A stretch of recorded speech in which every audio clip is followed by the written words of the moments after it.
Saya kasih tahu, cara manusia sejati dengan manusia palsu mencari kehidupan beda. Beda apa beda banget? Beda. Kenapa Semar berkulit hitam?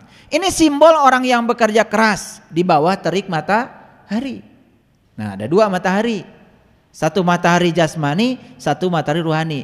Jadi Semar itu simbolisasi dari kinerja. Simbolisasi dari semangat. Semangat untuk bekerja. Jadi manusia sejati itu bukan terus melulu ngurusi aja urusan-urusan gaib, bukan. Manusia sejati itu yang sudah ancrup ke alam dunia, memiliki daya guna dalam kehidupannya. Makanya dia itu diwujudkan dengan kulitnya warna hitam, terbakar sinar matahari, cicing we di imah. Tanu cari cing di imah lain Semar. Hayo we ngagelis. Sieun hideung cenah. Ya nggak apa-apa, tetapi apa gunanya Anda? Ngerti maksud saya? Turun ke bawah, turun ke bawah. Nanti saya jelaskan. Saya mau menjelaskan hari ini ilmu tertinggi. Nanti saya jelaskan sebentar lagi. Jadi kulitnya hitam itu menggambarkan dia terbakar sinar matahari karena dia itu penuh semangat, energetik, memiliki kinerja yang tinggi. Orang yang sudah mengenal jati dirinya, dia tahu datang ke dunia bukan untuk ngurusi akhirat. Datang ke dunia memayu hayuning bawono, nguruskeun dunia. Tetapi ketika ngurusi dunia dibawa nilai-nilai akhirat, kan sudah ada di sini 99 Asmaul Husna. Paham? Makanya ini pikirnya tidak liar, dikendalikan oleh kesadarannya.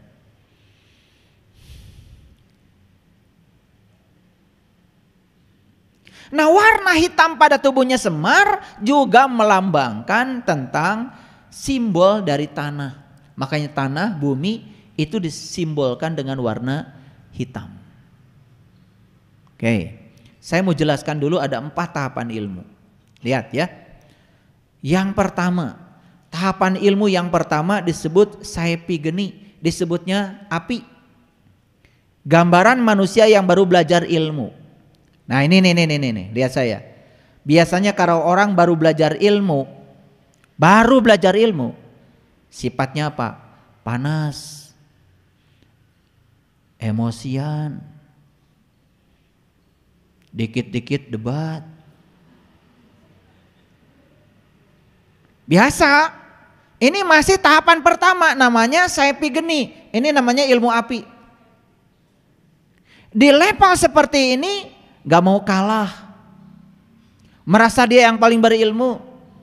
Jika perlu dia jajal ilmunya pada yang lain, dia buktikan pada yang lain kalau dia paling hebat ilmunya. Bagus? Ya bagus, kan sudah mulai belajar. Tetapi itu tahap awal setiap orang belajar ilmu begitu biasa. Betul nggak? Baru belajar pencak silat, itu pun yang pakai musik. Betul? Yang biasa badingkeung gitu pakai kenang, biasa gagayaan di jalan, biasa. Dan bisa mah tara gitu. Dapat pencak silat mah bela diri, bukan mau menunjukkan pada orang kalau saya bisa silat, bukan. Nah, orang yang di level ini ya perhatikan, bagai api yang selalu menyala ke atas, maka api selalu ke atas. Jadi hayang mata di luhur wae.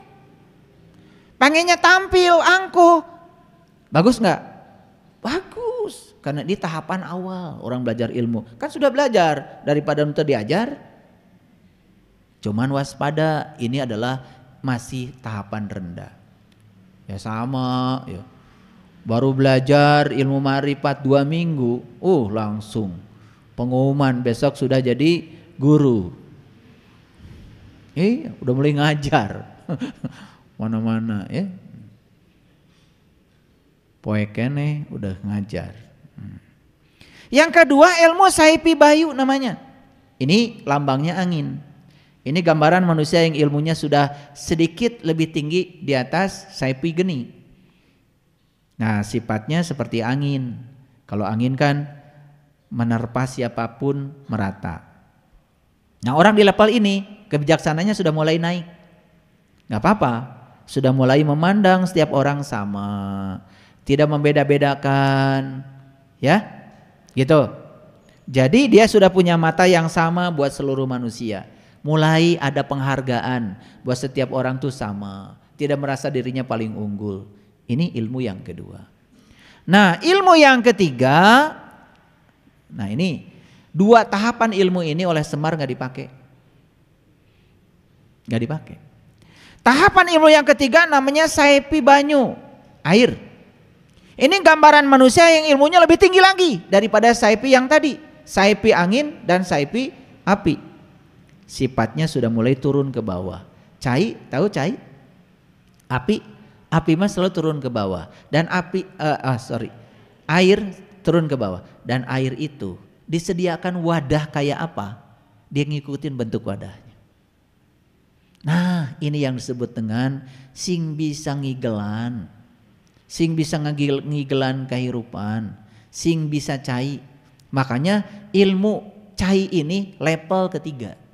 Makanya ciri orang yang sudah di level ini fleksibel, persis seperti air, mengalir ke bawah dan air itu selalu mengikuti bentuk tempatnya. Itu tempatnya kotak-kotak, tempatnya lingkaran-lingkaran, tempatnya mangkok-mangkok, tempatnya piring-piring, tempatnya gelas-gelas. Itulah air, sudah mulai bisa beradaptasi. Makanya saya sering bilang, kecerdasan adalah kemampuan beradaptasi terhadap perubahan. Nah, orang yang gampang beradaptasi pada perubahan, ini sudah mulai cerdas. Cerdas tidak ada hubungannya dengan sekolah. Karena sekolah hubungannya dengan intelek. Kalau cerdas hubungannya dengan intelijensia, kesadaran. Nah, itu pentingnya ngaji diri. Dan air itu saking lembutnya, meresap aja, meresap. Coba, air tumpah di karpet, meresap ke dalam karpet. Pernah nggak ada orang, itu karpet meresap ke air? Pernah nggak? Nggak pernah. Selalu air meresap ke karpet. Kenapa? Yang lembut itu selalu bisa meresap pada yang kasar. Yang kasar nggak bisa meresap pada yang lembut. Itu bedanya. Makanya jadi air itu meresap kemana-mana. Itu air.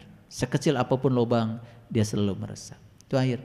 Makanya orang yang sudah di level ini datang kemanapun akan dirasakan kedatangannya, akan dirasakan berkahnya. Persis seperti air.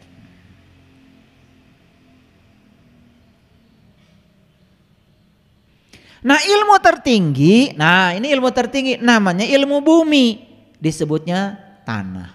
Itu sebabnya Semar badannya berwarna hitam. Hitam melambangkan tanah.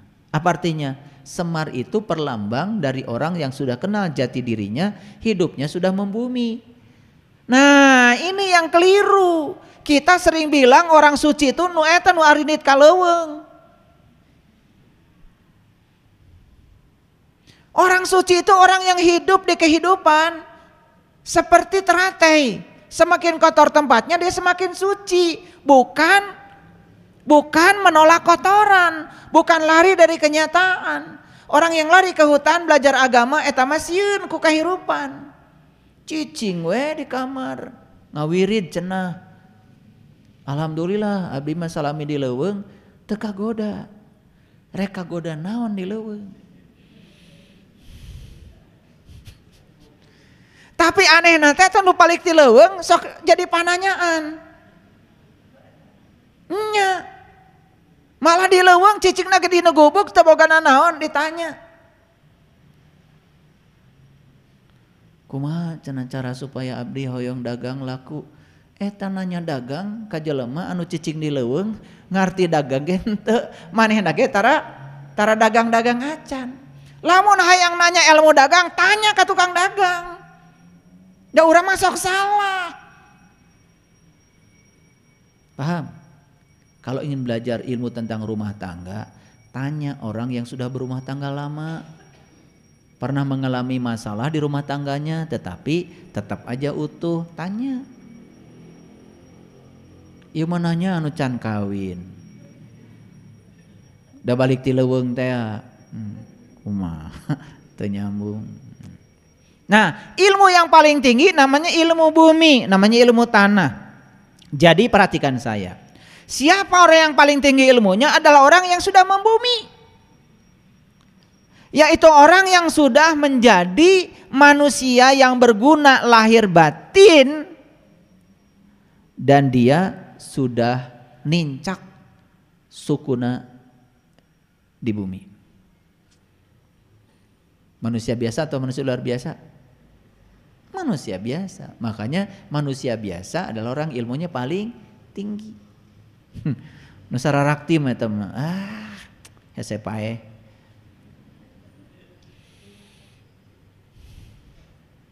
Saya udah belajar ilmu-ilmu gitu, nggak ada artinya.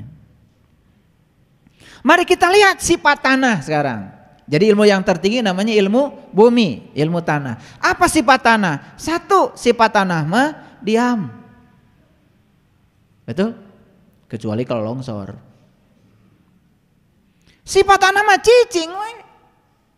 Api gerak, air gerak, angin gerak. Ari tanah cicing we tanah. Tanah itu diinjak-injak oleh banyak orang tapi cicing. Makanya orang yang sudah membumi ilmunya tinggi, sudah mencapai puncak ilmu yang tertinggi, ilmu bumi, diinjak, dihina, di apa? Cicing.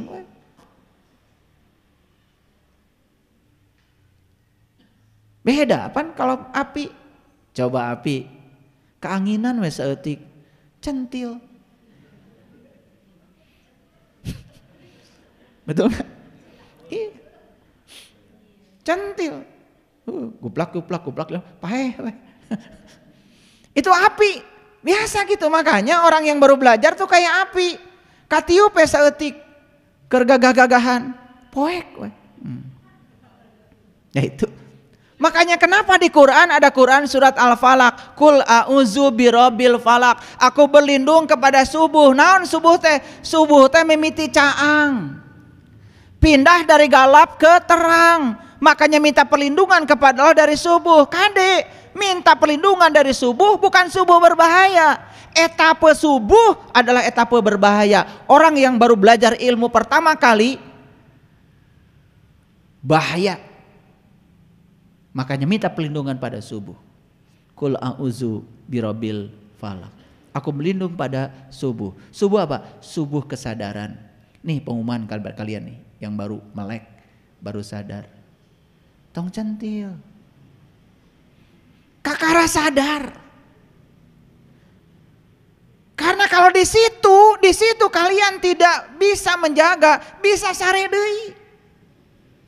Dan kalau tidur lagi, moal kabagian panon poe. Dan orang yang tidur lagi setelah bangun subuh, bukan sekedar tidak dapat matahari, lieur. Tuh kan, ngungut semua. Berarti nu sok kaberangan kan kieu.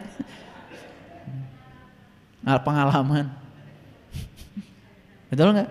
Iya. Makanya saya suka heran aja lihat orang sudah bangun pagi sare deui, heran saya. Nah teu lieur kitu eta sare wae.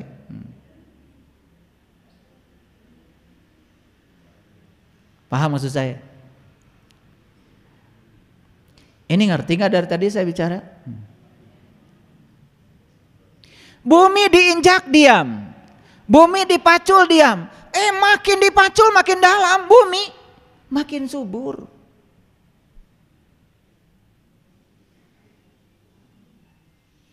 Cangkul, cangkul, cangkul yang dalam, menanam jagung di kebun kita.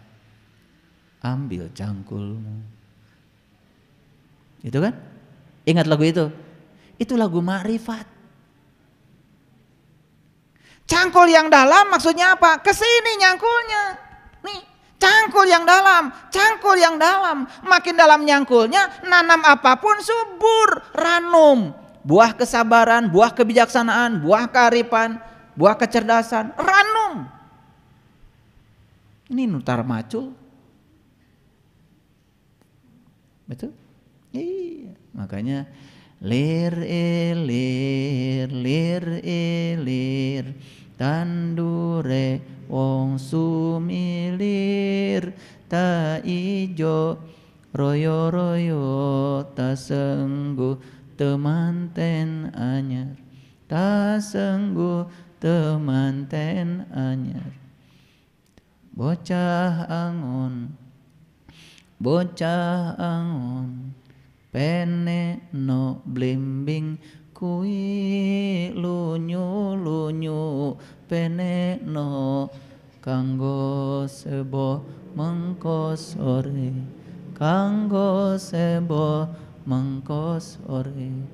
mumpung padang rembulane ya mumpung padang mumpung caang ya. Bumi itu tidak marah walau manusia merusaknya. Bumi tidak marah walaupun manusia semena-mena kepadanya. Ini ciri orang yang sudah mencapai ilmu bumi. Makanya orang yang sudah kenal jati dirinya anteng aja. Maaf ya, yang masih tersinggungan, masih baperan, masih sedih, masih liar kene keomongan batur, can kemana-mana, jika sene letik, aya we angin ngagalbrug, pat, gitu, kade, pepeje, ulah poek deui, paham? Bumi tidak sombong walaupun memiliki banyak jasa. Betul? Makanya kita di Quran dikatakan manusia aku ciptakan berasal dari tanah. Tidak ada kata-kata di Quran diciptakan dari sene, tidak ada diciptakan dari air, tidak ada di Quran diciptakan dari angin. Walaupun pada dasarnya tubuh kita ini terdiri dari 4 unsur. Unsur api ada dari matahari, unsur udara ada, unsur air apa. Tapi Allah mengatakan, aku ciptakan manusia dari tanah. Saya dulu ketika belajar, pusing ya belajar. Nah Allah teh bilang aku ciptakan manusia dari tanah. Apaan mun tanah wungkul mah jadi. Karena harus ada airnya, harus ada udaranya, harus ada mataharinya. Nggak ada matahari, walaupun petani sudah macul dalam-dalam, bibitnya sudah ditabur, mual jadi. Oh, saya baru paham sekarang. Leluhur kita itu luar biasa. Makanya itulah badannya semar warna hitam, melambangkan itu. Sudah mencapai puncaknya ilmu. Gitu. Paham sampai di sini? Makanya kenapa tanah itu disebut ibu pertiwi? Ku lihat ibu pertiwi sedang bersusah hati, air matanya berlinang, Mas Intanya terkenang. Nih ibu pertiwi kita ini sekarang, ibu kita yang melahirkan kita, dunia ini sekarang sedang menangis. Terkenang dengan Mas Intan yang dirampok oleh manusia setiap saat, digali habis-habisan, dan manusia tidak mau mengembalikan kepada alam untuk menjaga keseimbangan. Makanya bumi sekarang semakin lambat rotasinya. Dan teman saya di astronomi mengatakan bumi mengelilingi matahari pun sudah melambat. Jadi evolusi bumi sudah melambat. Bisa jadi nanti siang dan malam tidak 24 jam lagi. Sudah melambat. Rotasinya sudah melambat. Kenapa? Terlalu banyak lubang-lubang yang dibuat manusia di bumi ini. Akibatnya dia menghambat rotasi. Hutan, gunung, sawah, lautan, simpanan kekayaan. Hutan dirampok, laut dirampok. Manusia sekarang serakah. Lupa kalau bumi ini adalah titipan buat anak cucu kita. Tidak pernah memikirkan bagaimana kehidupan anak cucu kita ke depan. Kini ibu sedang lara, merintih dan berdoa. Tapi Ibu Pertiwi walaupun lara, dalam rintihannya dipenuhi doa. Luar biasa. Dirusak sama manusia, tapi itulah lambang seorang ibu. Ibu disakiti anaknya, ibu dimarahi anaknya, jatuh air matanya, tetep kabudak manya. Itulah ibu. Waktu melahirkan anak, disakiti oleh anaknya, didobrak rahimnya dengan kepala anak, terpancar darah merah, darah putih, hampir kehilangan nyawa. Begitu lahir ke dunia, dirangkul anak yang menyakitinya, dipahami bahasanya, dia jadi juru selamat bagi anak yang dilahirkannya. Makanya anak yang tidak bisa berterima kasih pada ibunya, tidak dapat berkah hidupnya. Semua tumbuhan hidup di bumi, hewan, manusia memakan hasil tanaman yang tumbuh di bumi. Jadi apa maknanya ini? Apa maknanya badan semar warna hitam? Apa maknanya? Orang yang sudah mencapai sejatinya diri, banyak manfaatnya bagi orang lain. Tuh, membuat semua tanaman hidup, membuat semua pohon hidup, membuat semua hewan nyaman. Yuk, saya kasih tahu sama kalian. Apa ciri kalian sudah ma'rifat? Cirinya satu, sudah mencapai ilmu bumi, ilmu tanah, kemanapun pergi, kalian dirindukan kehadirannya. Satu pohon pun merindukan kehadiranmu, satu rumput pun merindukan kehadiran. Insya Allah. Makanya orang baik tidak pernah bercita-cita masuk surga. Orang baik dimanapun dia tinggal, tempat itu jadi surga. Bahkan dia masuk neraka pun gak masalah, karena neraka akan berubah menjadi surga dengan kehadiran orang baik. Jadi manusia yang sudah mencapai ilmu bumi, yang mampu memberi manfaat kepada tumbuhan, memberi manfaat kepada hewan, memberi manfaat kepada sesama manusia, hidup harmonis beserta alam. Kasih sayang dan cintanya dipersembahkan untuk alam dan seisinya. Lihat orang-orang yang sudah mencapai kesadaran, gak mungkin merusak alam. Bahkan ketika dia datang ke alam, dia rawat itu alam, menyatu dengan alam. Nah, yang kayak gini saya kira baru masih tersisa suku-suku pedalaman seperti yang kita saksikan saudara kita di Baduy, melestarikan bagaimana menghormati alam.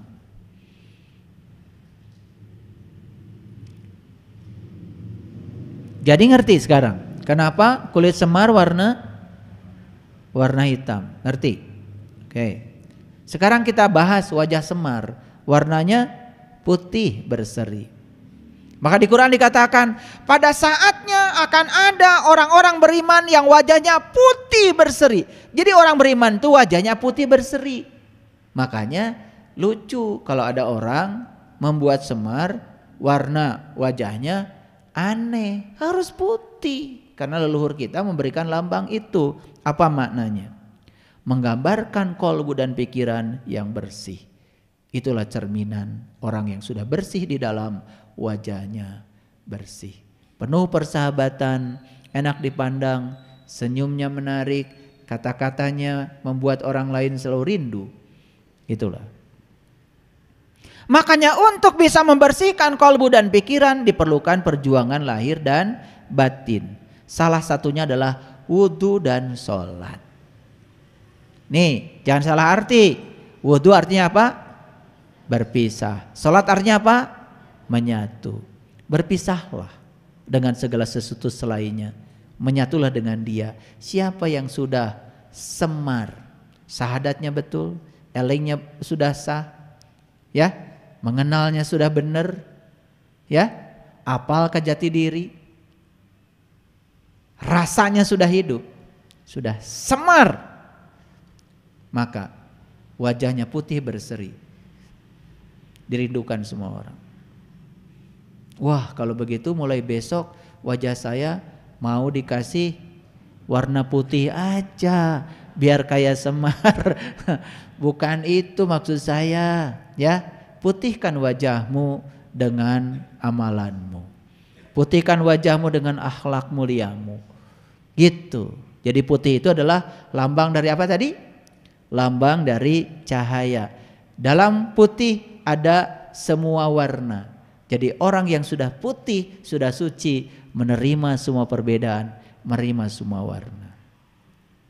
Jadi ya, wudu itu syariatnya membersihkan lahir dari kotoran najis, hakikatnya membersihkan batin.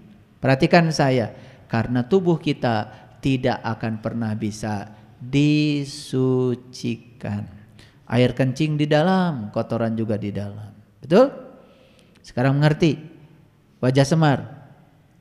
Jadi kalau sudah wudu ya bukan sekedar syariat, wudu itu harus wudu hakikat. Makanya yang sudah ikut pelatihan sholat khusus sudah saya ajarkan. Wudu yang hakikat, wudu yang syariat. Sholat yang syariat, sholat hakikat. Yang sudah ikut pelatihan sholat khusus sudah diajarkan. Bahkan kemarin dari Malaysia ada sahabat kita sudah selesai ikut pelatihan sholat khusus. Wah, 1 rakaat saja saya sudah merasakan kehadirannya. Itu, makanya perlu ilmu itu. Ya.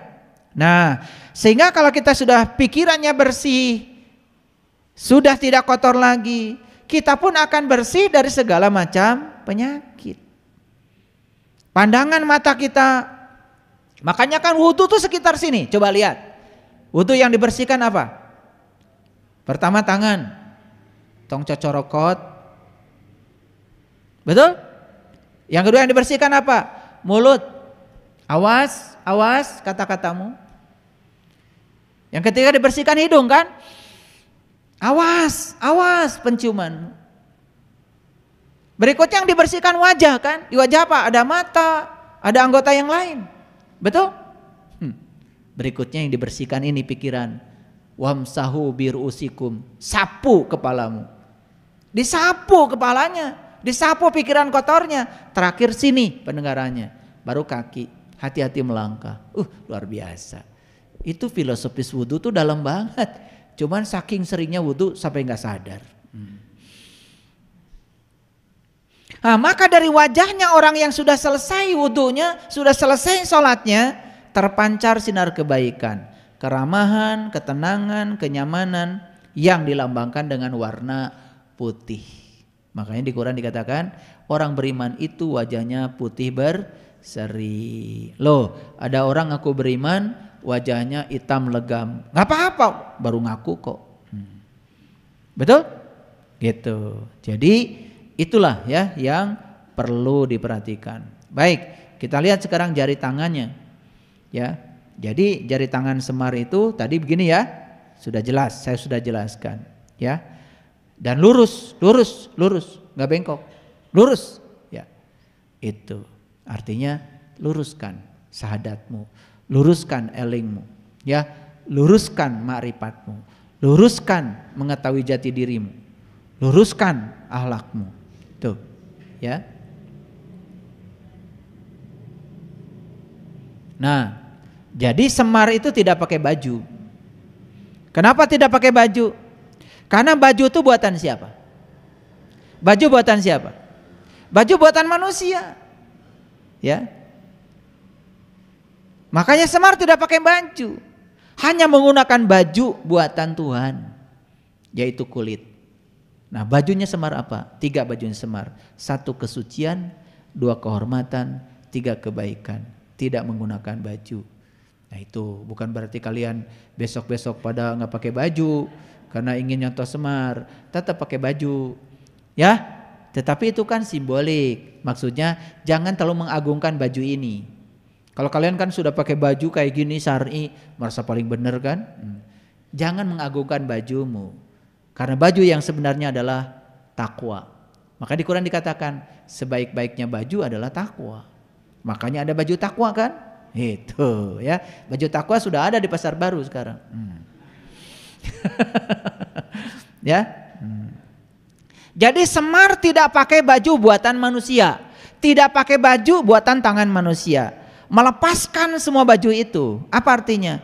Sudah melepaskan kesombongan, keangkuhan, amarah, iri, dengki, jahil. Itulah baju-baju manusia. Karena manusia banyak yang pakai baju topeng. Betul nggak? Betul apa tidak? Nah, jadi itulah artinya Semar tidak menggunakan baju. Nah, cara berjalannya Semar sudah saya jelaskan, ya. Nah, sekarang saya ingin menjelaskan sedikit, ya. Ini, baik, perhatikan. Ini asal usulnya. Jadi dalam seni wayang mula pertama, ya, yang menjadi bapak ibu segala tokoh wayang itu ada dua. Satu Hyang Manikmaya disebut Batara Guru, yang kedua Hyang Ismaya. Hyang Ismaya disebut Semar. Jadi kalau begitu, ya, Hyang Manikmaya sang Batara Guru di mana adanya? Dalam ajaran Pikukuh Sunda, Batara Guru itu adalah simbol dari pineal gland. Jadi Batara Guru itu sebetulnya mata ketiga sang Manikmaya, pembimbing agung dalam diri. Nah, makanya karena Semar itu lambang dari manusia sudah tahu jati dirinya, maka, ya, yang namanya Hyang Ismaya Semar itu di dalamnya ada Hyang Manikmaya dibimbing oleh sang Batara Guru. Jadi lahir batin sudah sempurna. Manikmaya dan Ismaya adalah putra Hyang Tunggal yang tidak diwujudkan, ya, dalam wayang. Pada mulanya kedua putra tersebut berupa cahaya yang terjadi secara bersamaan. Nah, inilah kalau kita pakai ilmu martabat tujuh alam sebenarnya akan kerabat nanti, karena semua berasal dari alam awang uwung, alam kosong. Diciptakan pertama kali adalah johar awal yang disebut Nur Muhammad. Itulah yang disebut dengan alam wahdah dari alam ahadiyah. Gitu, dijelaskan dengan tujuh martabat alam, jelas jadinya semuanya. Jadi Manikmaya itu berupa cahaya kemilau dan Ismaya berupa cahaya kehitaman. Kedua cahaya itu melambangkan sifat manusia. Ya. Nah, serta dititahkan untuk tinggal di dunia guna mengasuh keturunan dewa yang berdarah Pandawa. Kemudian disebutlah namanya Semar. Jadi yang harus diasuh Semar itu adalah Pandawa. Siapa saja? Yudhistira, Bima, Arjuna, Nakula, Sadewa. Tahu? Tahu? Kasihan Delo. Yudhistira, Bima, Arjuna, Nakula, Sadewa, itu yang disebut dengan Pandawa 5. Di mana dalam diri kita? Dalam diri kita wujudnya adalah panca indera. Jadi itu yang harus diaping oleh Semar ternyata.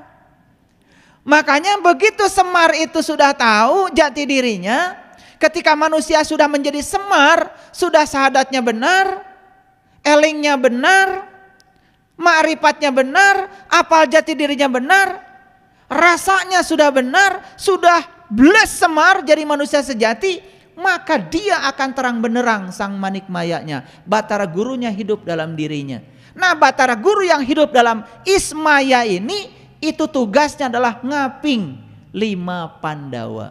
Mana yang 5 Pandawa? Yang harus diaping oleh kita itu 1 penglihatan, 2 pendengaran, 3 penciuman, 4 pembicaraan, yang kelima adalah perasa. Disebut saja panca indera, itu yang disebut dengan Pandawa 5. Makanya musuhnya Pandawa adalah Kurawa. Karena di sini ada Pandawanya, di sini juga ada Kurawanya. Di sini ada Pandawanya, ada Kurawanya juga. Di sini ada Pandawa, ada Kurawanya. Makanya setiap hari kita berperang terus. Disebut perang Baratayuda. Siapa yang akan menang? Pandawa, kalau diaping selalu oleh sang Batara Guru.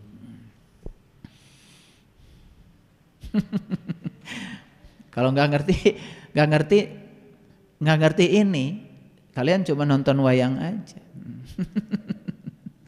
Makanya ya, ini jadi saya jelaskan. Jadi Pandawa 5 itu satu adalah indera hidung, ini disebutnya Yudhistira. Yang kedua indera telinga, ini disebutnya Bima. Indera mata disebutnya Arjuna. Indera mulut disebutnya Nakula. Dan indera perasa disebut Sadewa. Itu yang harus diaping oleh kita.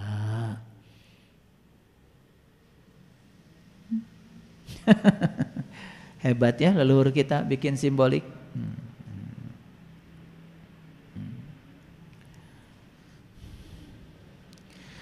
Para tokoh Pandawa 5 yang terdiri dari Yudhistira, Bima, Arjuna, Nakula, Sadewa mengandung makna simbolik. Perjuangan manusia kalau ingin mencapai kebahagiaan harus bisa mengendalikan kelima panca indera. Jangan sampai menempuh jalan yang salah. Demikianlah penjagaan Semar demi kesejahteraan para Pandawa 5. Yakni supaya mereka menjauhkan diri dari permusuhan dengan Kurawa. Jadi Pandawa di sini, Kurawa juga di sini. Jadi itulah yang di Quran dikatakan fa'alhamaha fujuraha wa taqwaha. Jadi fujur itu Kurawa, takwa itu adalah Pandawa. Makanya harus tahu takwa yang sebenarnya. Kalian ketahui takwanya cuman yang selama ini dikatakan orang, gak jelas. Ya, nah lanjutkan sedikit lagi. Maka Pandawa 5 dan Kurawa pun tidak henti-hentinya berperang.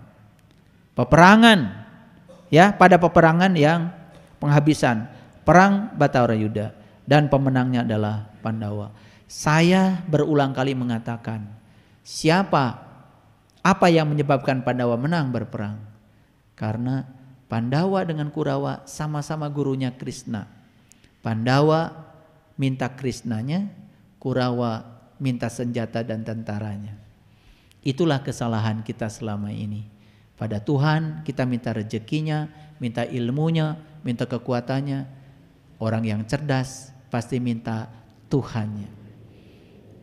Jadi siapa yang meminta Tuhannya, maka dia akan dapat semuanya. Laisa alaikum junahun antabtagu fadlan mirabbikum.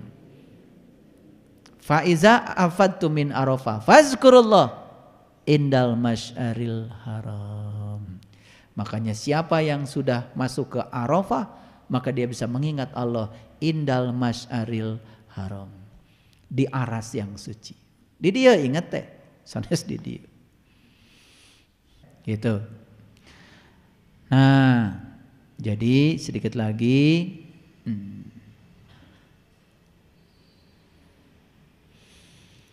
Semar dapat diartikan sebagai panakawan, panakawan, punakawan. Punakawan itu artinya apa? Abdi. Pana ternyata artinya tahu dalam bahasa Sanskerta. Kawan itu teman. Jadi panakawan itu orang yang tahu teman. Jadi panakawan berarti tahu akan kepentingan teman, tahu akan kepentingan umum. Makanya coba pidatonya Semar selalu saja untuk masyarakat, untuk negara, untuk umum. Semar gak pernah pidato buat kepentingan dirinya. Makanya wejangan Semar kepada kelima putranya itu selalu tentang bagaimana cara membaktikan diri pada negara Astinapura itu. Hebat ya.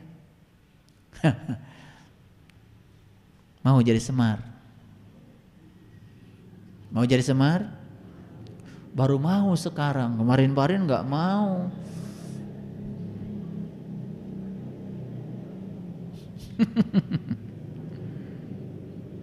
Jadi panakawan itu orang yang tahu teman, orang yang bisa merasakan kesusahan orang lain. Itu kalau mau jadi Semar begitu.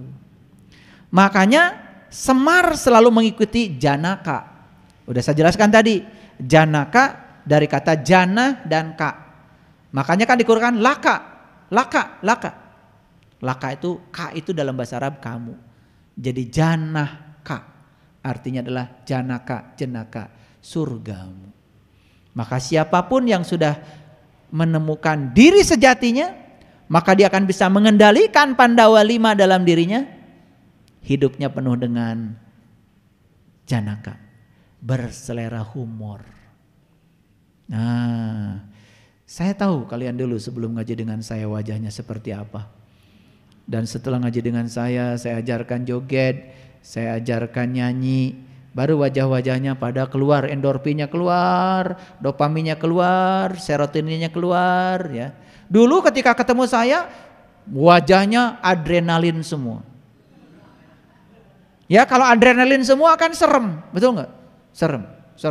Dulu saya kalau bicara sama kalian juga mikir-mikir dulu, serem.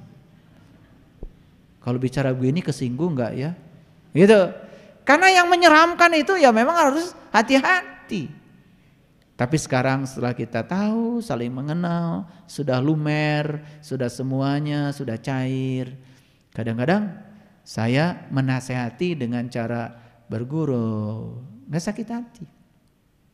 Malah sekarang pada seneng kalau diomelin. Kalau diomelin sama saya malah pada seneng, ketawa-ketawa aja. Mau yang tua, mau yang muda. Luar biasa. Hari ini kita dapat pelajaran. Pelajaran yang paling penting apa? Yang paling penting adalah berhenti pergi. Maka kita akan tiba. Ketika kita berhenti pergi, maka kita akan tiba. Sudah, hidup mengalir saja. Ikuti saja tarian semesta. Lambat tetapi bergerak lebih bagus daripada diam. Pada ruang dan waktunya kita akan mencapai. Jangan terbedaya oleh pikiran, karena pikiran itu selalu saja tergesa-gesa, selalu menarik kita ke depan. Nikmati hidup saat ini, di sini, sekarang. Shadaqallahul adzim, barakallahu li wa lakum. Assalamualaikum warahmatullahi wabarakatuh.